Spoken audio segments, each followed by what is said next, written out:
Like I never would just eat an apple. The only time I had apples was an apple pie. Okay, like it was really like that. So it's hard to start eating healthy if you come from a background like mine where that just wasn't a thing. And in order to be consistent, you I don't want to say you have to enjoy it, but you do have to enjoy it. I know that makes no sense, but it's easier to stay consistent and more convenient to stay consistent when you are eating things that you like to eat. So that's going to. Good morning, you guys. Happy Friday. So this video is going to be the filler video. I told you it was coming and it's finally here. So we're going to talk about all of the things and tips that I have for you if you're trying to lose weight. I got tired of feeling rushed because I was literally recording, rushing back home to edit, upload, and make sure you guys had a video by 3:30 p.m. And I just got tired of feeling rushed. So this is the filler video. I'm still going to be hitting legs today, but you guys will be seeing legs tomorrow. Okay, so how did I manage to lose 115 pounds? Like, the shit is crazy. I know. And I wrote down a list of things to help us stay on track. So I have 8 tips for you guys that helped me because I have been on a weight loss journey. Like, this wasn't my first go around. I told you guys this before. I have been trying to lose weight for like 8 years. Okay, but this time around I did something completely different that allowed me to not only lose 115 pounds with no weight loss surgeries, but also keep it off. So let's go ahead and get right into it. Number one, you have to determine your why. So number one, determining your why. Okay, and I hate to like sound cliche, but it has to be more than, oh, I just want to look good in a bathing suit, or oh, I just want to lose some weight for my honeymoon or vacation or whatever it may be. Excuse me, like pollen. Um, you have to have something deeper than that. So my why was because I was tired of being out of breath all the time. Let's try this again. I got some water because the cough was getting crazy. Okay. I got tired of being out of breath all the time. I got tired of I was only 30 when I decided to like lose weight for good this time. I was relatively young and I felt like I am too young to be winded all the time, joints be hurting. Like I was already told I had high blood pressure, I was pre-diabetic, I had high cholesterol. I just felt like I was too young for any of those issues. You know what I mean? Because it's like if I'm dealing with this stuff at 30, I'm 33 now, then what is 40 gonna bring? Am I still gonna be here? Like, I say all that to say, like, we only get one body. And I know sometimes it's hard for us to realize that because we just get so caught up in our day to day and our routines. And if we have bad routines, you're setting yourself up for failure. You know what I mean? So you really have to figure out why. Like, maybe your why is because you want to be around for your kids. I don't have any kids, but maybe you want to be around for your kids. uh, Maybe you do have some type of chronic illness and you want to stop taking the pills for it. Like a lot of stuff is reversible, like high blood pressure, type 2 diabetes, high cholesterol. Like a lot of that stuff is reversible. So if you just figure out why you want to lose weight, you're going to hold on to that. So anytime it gets hard, you can remember this is why I decided to do this journey. This is why I'm here because of this. You know what I mean? So having a why as to I want to drop 20 pounds for vacation. Okay, that's great. So what are you going to do once you lose the 20 pounds for vacation? You just going to gain it back? Like that's not something that's going to keep you going. You know what I mean? So that's why your why has to be deeper than that. So even once you reach your weight loss goals or your fitness goals, you're still going to hold on to that why and you're going to keep doing it. The second thing, so number 2, set small goals and reach them no matter what. Okay, sometimes our goals are just too big, and not too big in a bad way, like you're not going to reach it. Just they're just so big that you get lost in how big it is. Okay, so for instance, for me, the goal was to lose 100 plus pounds, right? Okay, well, that's a lot of weight. That's a whole person. So sometimes if I didn't set smaller goals, I would think to myself, there's no way I'm going to lose 100 plus pounds. I've only lost 2 pounds. Like, I have a long way to go. And then you may feel defeated. You know what I mean? Because the goal is just so big.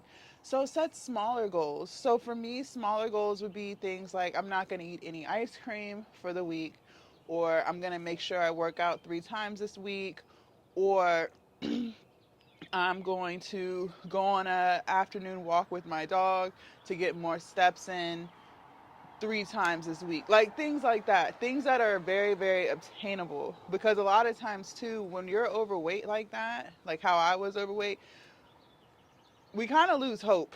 To just be honest with you. I know I did. Sometimes I felt like I was trapped in my body. Like I didn't even think I was going to lose as much weight as I lost. I had got so used to being so overweight that I just thought that that was how my life was just going to be.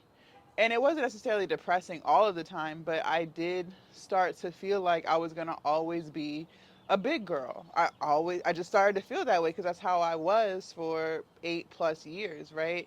So, you know, having small goals that you reach is going to help you build your confidence and help you realize that you are capable of anything that you try to do.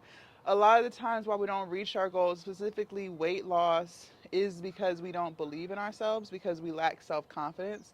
So by having small goals, you guys, it's going to allow you to be more confident in yourself, because you're going to see like, okay, well, I said I wasn't going to drink any soda for the next 3 days. I did that. So, okay, I can do something, right? That's how you're going to start to feel. So, by doing that, it's going to help you realize like you can do it. You really can do it. Like, you really can do it.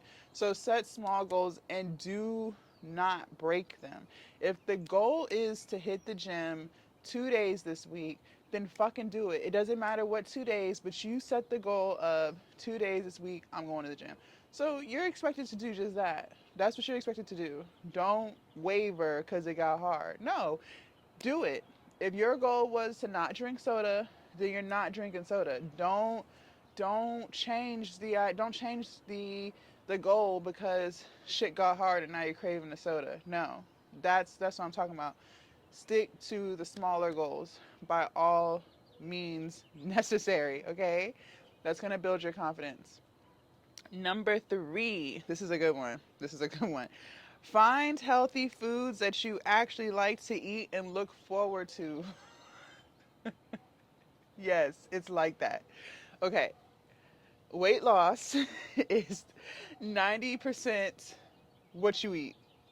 You guys see me in the gym. I love the gym. I love weightlifting. It's a whole vibe for me. It's my therapy. I don't miss a day. Okay. All that's cool. That's great and all. But at the end of the day, nutrition is key. That's the only way you're gonna lose weight. That's why you can still lose weight and not work out. But you can't work out and not eat right and still lose weight. Okay? You have to eat right. And it's gonna be hard. Especially like if you came from a family like mine where healthy food was never prioritized. Like I grew up on hamburger helper and junk food snacks and Lunchables and things like that. Like I don't even really remember having fresh fruit in the house. So I didn't come from that lifestyle. So I had to basically learn how to enjoy healthy foods. And honestly, a lot of stuff I had never really knew I liked because I never ate it. Like the only time I ate sweet potatoes was for Thanksgiving when they were filled with sugar and maple syrup and butter, you know what I mean? The only time I had any type of vegetable would be like a little bit of veggies on my plate, like a little bit to say that I had some, but it was filled with starch and meat, right? Like I said, I never had fresh fruit, like just hanging out. Like I never would just eat an apple. The only time I had apples was an apple pie. Okay, like it was really like that. So it's hard to start eating healthy if you come from a background like mine where that just wasn't a thing. And in order to be consistent, you I don't want to say you have to enjoy it, but you do have to enjoy it. I know that makes no sense, but it's easier to stay consistent and more convenient to stay consistent when you are eating things that you like to eat. So that's going to mean expanding your palate. Okay, I'm vegan. I've been vegan for almost 2 years, so I don't eat any animal product, no meat, dairy, or seafood.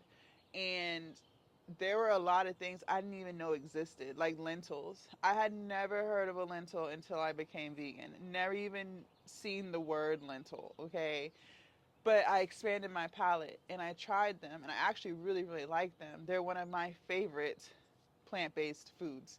I love lentils and they're so simple. They don't need a whole bunch of stuff. Like you can just boil them in some vegetable broth, throw a little seasoning in there, and I'll eat them just like that. Like they're so good. But that's what I mean by expanding your palate. You have to find foods that you enjoy. I never used to eat guacamole. Like never. I love guac. I love avocados. So you have to explore new foods, healthy foods to find out what it is that you actually like to eat so that you can look forward to eating them and not feel like you're in prison for eating it. Because eventually if you continue to feel like you're not enjoying your meals, you're going to eventually go back to your old ways of eating Popeyes, Chick-fil-A, Burger King, whatever else, right? So, in order to stay on track, you have to find meals that you like.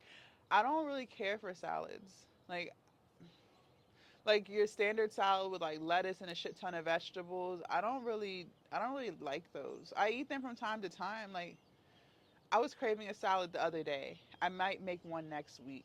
But I don't eat salads. Like don't think that because you're on a cutback, a lifestyle change that means you have to eat salads. If you love salads, knock yourself out.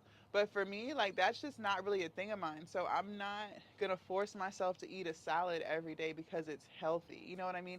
I'm going to make meals that I enjoy. And I'm one of those people that when I find something that I truly, truly, truly like, I can eat it every day.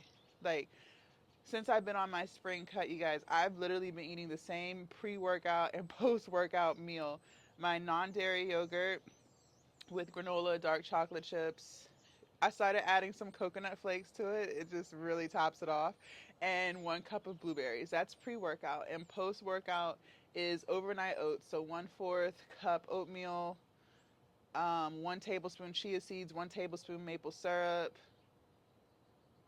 is there some 1 tablespoon of dark chocolate chips and 1 cup of blueberries, and that's my overnight oats. I've been eating that. What are we on day 47 of the spring cut? So for 47 days, and it's literally in the fridge for me today, so that I can take it with me to the gym. Like I really enjoy that food.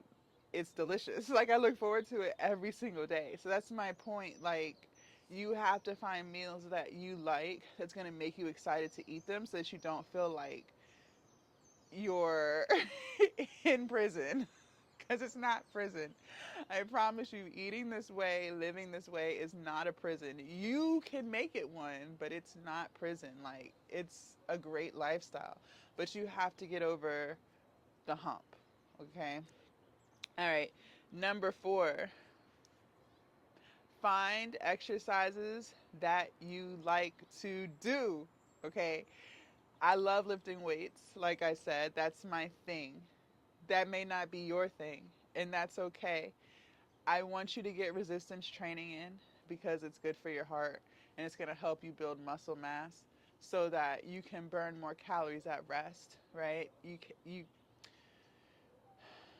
can't lose weight and keep it off being a cardio junkie, okay? You have to get in some resistance training in there somewhere, okay? That's going to be the most efficient way for you to burn fat, right? But that doesn't mean you have to do it every day like how you see me do it every day, okay?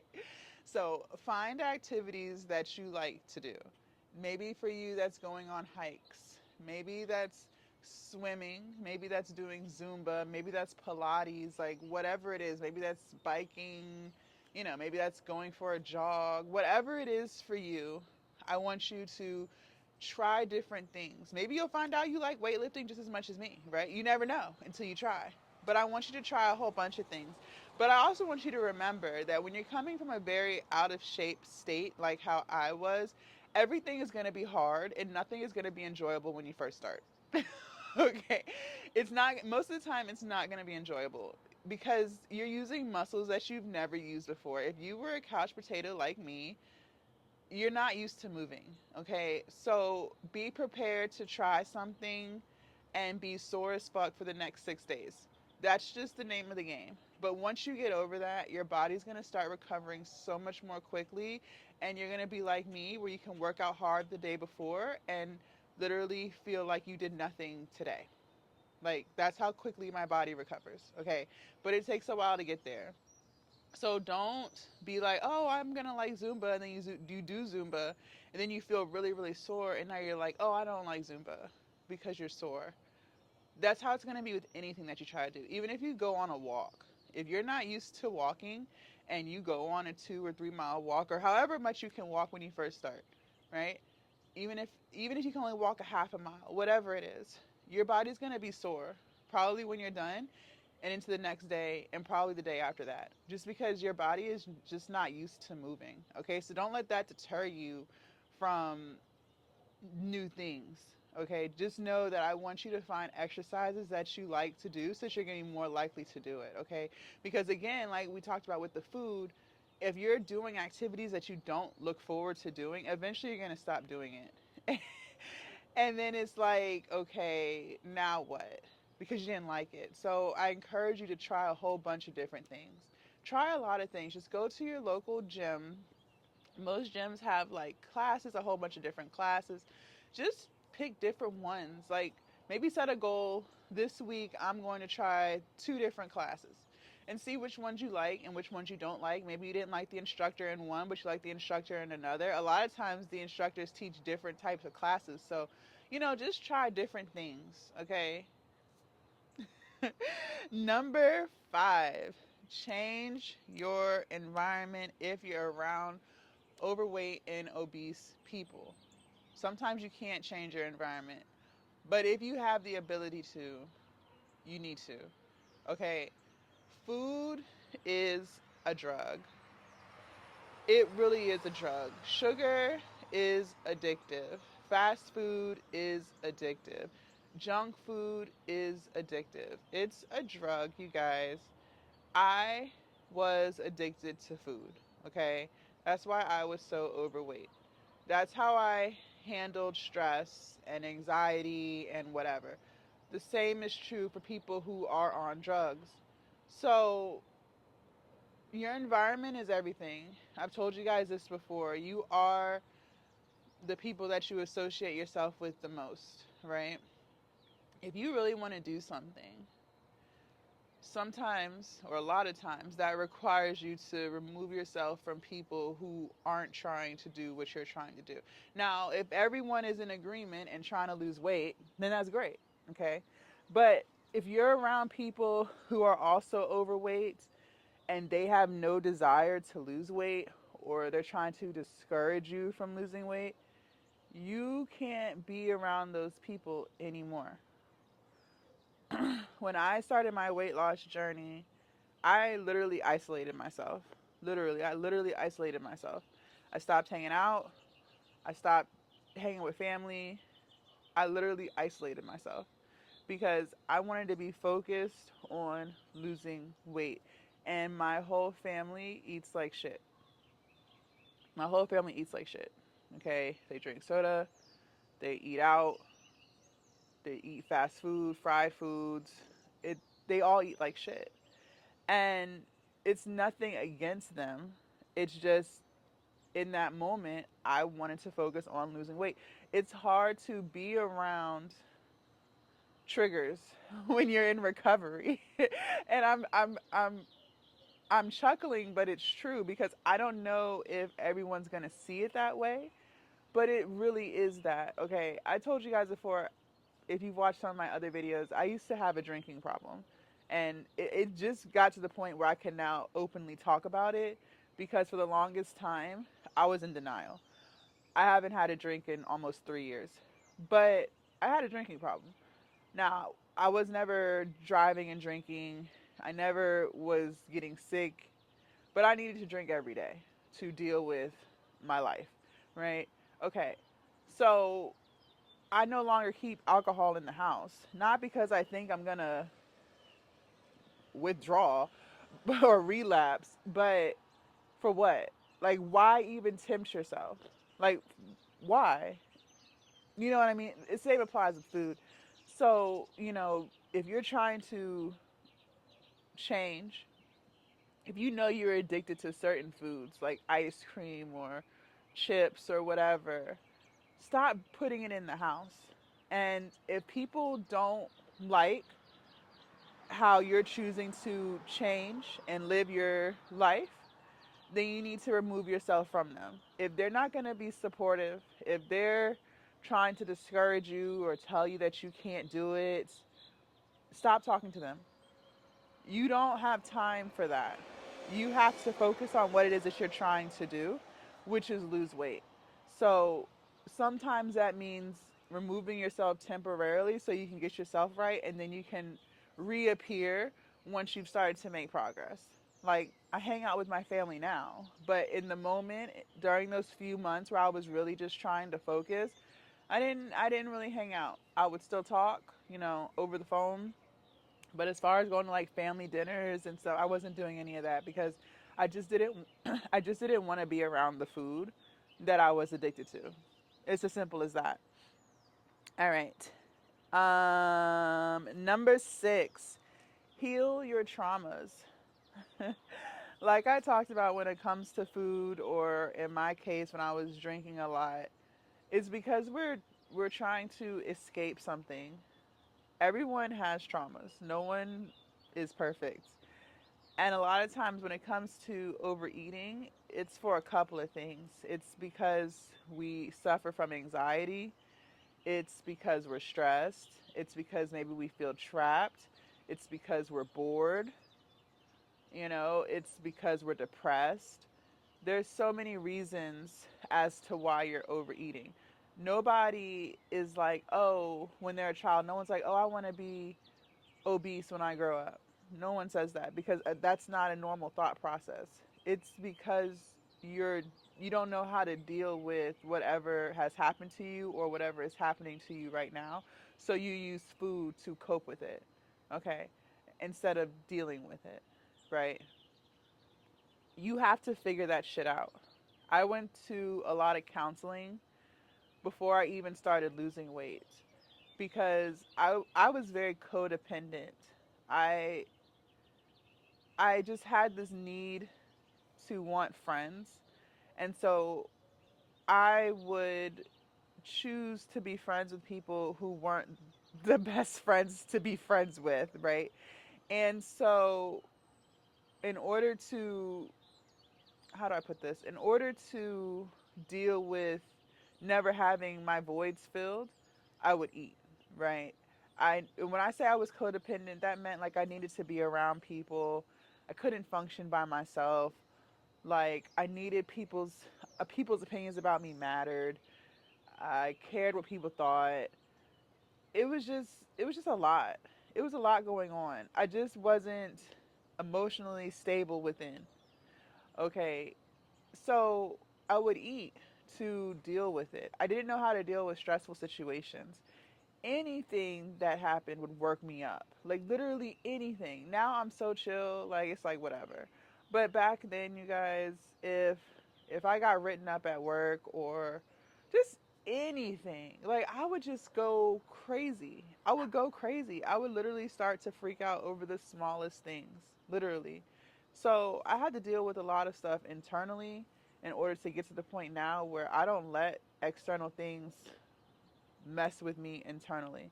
So, if you want to be successful in your weight loss journey, you have to learn how to deal with your traumas. And I'm all about counseling.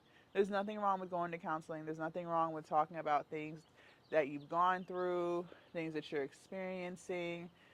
There's nothing wrong with that. And a lot of times you have to shop around for the right counselor. Yes, like shop around. Like you might start with one and feel like they can't really connect with you, so then you go to another one, and that's totally fine. Like I think I've had like 4 different counselors in the past, and the one that I talk to now, like I feel like she really can connect with me. She's African American like me, so I just feel like she can understand things. She runs a business, like her counseling is her business. I run a business, so I feel like she understands a lot of the things that I've gone through or experience today. So she's a good fit for me. But what may be a good fit for one person may not be a good fit for another. So just the point I'm making is shop around for a counselor. Don't be afraid of counseling. Don't be afraid to talk about your problems. It doesn't make you crazy, okay? Counseling is really, really good. We all need counseling, okay? So heal your traumas. Heal your traumas. Number 7, understand that your weight does not define who you are. This took me a long time to realize. I'm still Jasmine, whether I'm 340 pounds, which was my heaviest, or whether I'm 230. I'm still Jasmine, okay? When you go on your weight loss journey, it's going to be a roller coaster. It's going to be a roller coaster. You're going to have some weeks where you lose weight and you're happy with the progress, and you're going to have some weeks where you're not happy. But that doesn't make you a bad person. That doesn't mean you're not trying hard. That doesn't mean that, you don't want it bad enough. It doesn't mean any of that. It doesn't mean that you're not dedicated. It doesn't mean that you're not consistent. You could be literally doing everything that you've been doing, and just some weeks the scale does not move. That's why I tell you guys, don't weigh yourself every day, because you will go crazy. You will go crazy. But understand that no matter what weight you are, you deserve to love yourself. Okay? And I know that can sound really hard to believe when we live in a society where a lot of people are fat phobic. Like, I do think that's a thing. I do think that, a lot of people can be really mean to people who are overweight and obese. But that's why I talk about not needing external validation from anyone, because you have to learn how to love yourself. And yes, I do believe that loving yourself means eating better and exercising. That's all a part of self love, but it still starts from within. So if you don't believe that you're worthy of a healthier and happier life, that's not going to that's not going to become your reality. You have to believe that internally. So that's why I talk about going to counseling and healing your traumas, so that you can feel like you're worthy of being in a healthier body, okay? Our bodies weren't made to be overweight, That's why, I don't know about you, but that's why I experience joint pain. Like, my knees were not made to carry 340 pounds every day. My back was not designed to carry that much weight. My heart is not designed to push blood through that much fat, right? It wasn't designed that way. If it was, I wouldn't have been struggling at 340 pounds, right? We can all agree with that. There are a lot of really bad side effects to being extremely overweight. And if your body could handle it, you wouldn't feel bad, okay? So we can all agree that being heavy most of the time makes us feel not good. And it may not be bad at first, right? Hold on, there's a bus. The kids for school. It may not feel bad when you're younger, but eventually that shit catches up to you, right? Eventually that shit catches up to you. By the time I got to be 30, I was like, I can't do this anymore. So you have to understand that. But you're still a beautiful and amazing person no matter what size you are. That's the point I'm making. I don't care how overweight you are. You are still an amazing person. You are still a beautiful person. And you still deserve to be treated with respect. And you still deserve to respect yourself. Okay? So just don't let that number on the scale define who you are. And I had to learn that specifically because I do weightlift, and I built a lot of muscle. So, I may see differences, fat wise, like, I'm getting leaner, but the scale doesn't move. So I had to understand that the number on the scale is just a number. It's about how do you feel? How do you feel about your progress? How do you feel internally, and how do you feel physically? Right? If you feel good in all of those departments, you're doing a damn good job. You really are. Okay, so don't be obsessed with the number on the scale, and don't let that define you. And then number 8, which kind of ties back into what we were talking about, stay positive no matter what the scale says. Like I said, this is a roller coaster of emotions, especially because it took me 15 months to lose 115 pounds. So, life still happens. It's not like life was put on pause while Jasmine was on her weight loss journey. No, shit still happened. I still had to run my business. Things would still be stressful. People would still be stressful. Like, life still was lifing. It didn't stop because Jasmine was on a weight loss journey. Okay, so when I say it's a roller coaster, it's like I had to learn how to deal with stress in different ways other than what I used to know, which was eating what I wanted. And luckily for me, I found weightlifting. Like, that's my thing. It keeps me grounded. But I just want you to know that during your weight loss journey, things are going to get crazy. But by developing these new tools that you have that I've given you, you're going to be able to handle stress differently than what you were used to handling it with, which was food. Okay, you're going to feel more confident in yourself, and you're going to start to also realize that a lot of things that you used to worry about no longer bother you. Like, I don't even have anxiety anymore. And I think that's because a lot of the foods that I eat everything I eat now is very, very clean. So, as you go on your journey, your weight loss journey, just know that some weeks, like I said, you're going to be really happy with what the scale says. Some weeks you may not. Also go by how your clothes feel. Okay, do they feel tighter? Do they feel looser? Are you getting small? Are you getting smaller sizes now? Also go off of how quickly or how long does it take you to feel winded. For me, going up one flight of steps, I was I was winded afterwards. Like, I was like done. Okay, now like I can go up 2, 3 flights of stairs. My breath might be a little high, but I can still carry on a conversation. I'm not like I'm not like gasping for breath anymore, or anything like that. So go off of those things too. Don't solely use the scale. Yes, the scale, the number has to go down, right? It has to go down. If you're 300 pounds, you cannot stay 300 pounds. The scale does have to go down. However, if the scale isn't going down and maybe on week 10 of your weight loss journey, it doesn't go down, don't feel bad. Don't get depressed. Don't beat yourself up. Don't go into a pity party. Just keep going. I learned a lot of patience on my weight loss journey, a lot of fucking patience. So just keep all of these tools in mind, you guys, that I've given you. And let me know down in the comments which tools really like helps you the most if you're on a weight loss journey, if you've tried to lose weight before. Um, yeah, y'all. Am I happy? Yes. I'm so happy that I did this. I'm so happy that I finally decided to put myself first. So, I don't regret anything.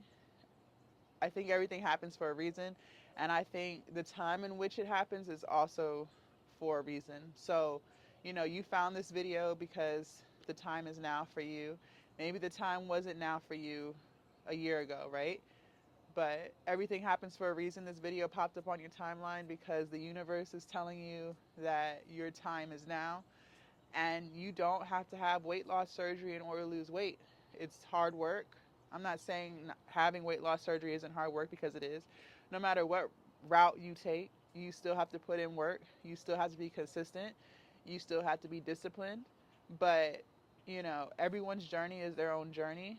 And just know that you deserve to live a happier and healthier lifestyle. You deserve it. It's great. It's amazing, okay? Trust me, I know, I've been there. If I can do it, you can do it too, okay? I hope you guys have an amazing Friday, and I will see you guys tomorrow for legs. Bye, you guys.